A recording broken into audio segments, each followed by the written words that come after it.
Hello and welcome back for part 6 of themes in Orot Hateshuva of Rav Avram Yitzchak HaKohen Kook.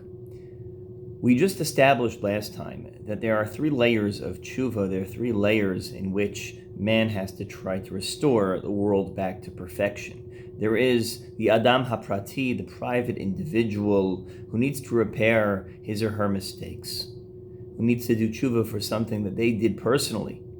Then there is the relationship we have to Adam and Chava, to the first Chet, in which we have the obligation to rectify what went wrong at that time.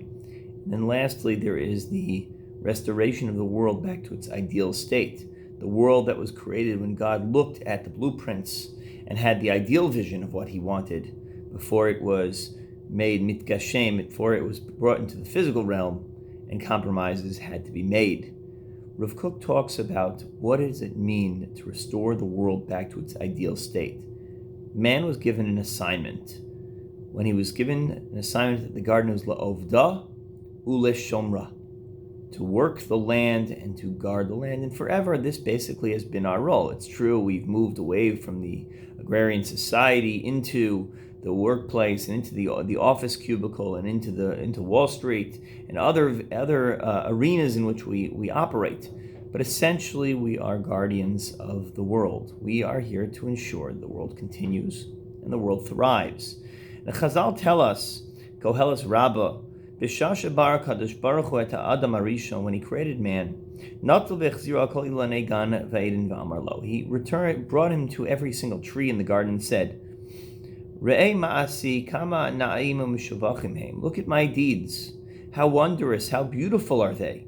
V'chol ma shebarati b'shvilcha barati. And everything I created for you, for man. Tein daitcha shelo tekalkel b'tachriv d'olami. Pay careful attention. Do not destroy, do not undermine my creation. Do not destroy my world. Shim tekalkel ein mi shitakin acharecha. That if you ruin something in the world, there is no one who could fix it afterwards. Rav Kook was famously very makpid about nature, about how he interacted with nature. There's a story in the biography of Rav Aryeh Levin, tells that he remembers in the year Tuf Reish Samachei that he was in Yafo and he was with Rav Avram Yitzchak HaKohen Kook.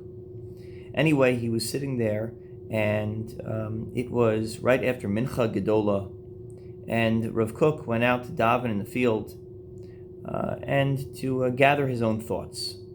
And Rav Aryeh Levin says, I accompanied Rav Kook. I went with him into the field.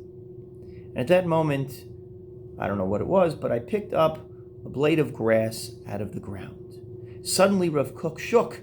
He became agitated. He became very alarmed by this. And he said, Amen to Amen li shmi amai nizhart levilti katov bli toelet esev o perach.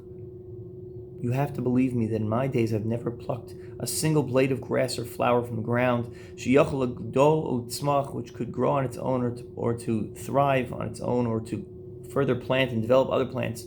Ki ein lecha esev milamata she'ein lo mazal milamata omer lo gadel. That there is no blade of grass that doesn't have the fortune from Shamayim, HaKadosh Baruch Hu and his angels looking over the blade of grass and saying, I want you to grow. Every blade of grass, every leaf, every flower, every fruit.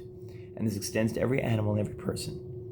HaKadosh Baruch Hu pays very careful attention to that blade of grass and says, I want you to grow. I want you to nourish. I want you to develop.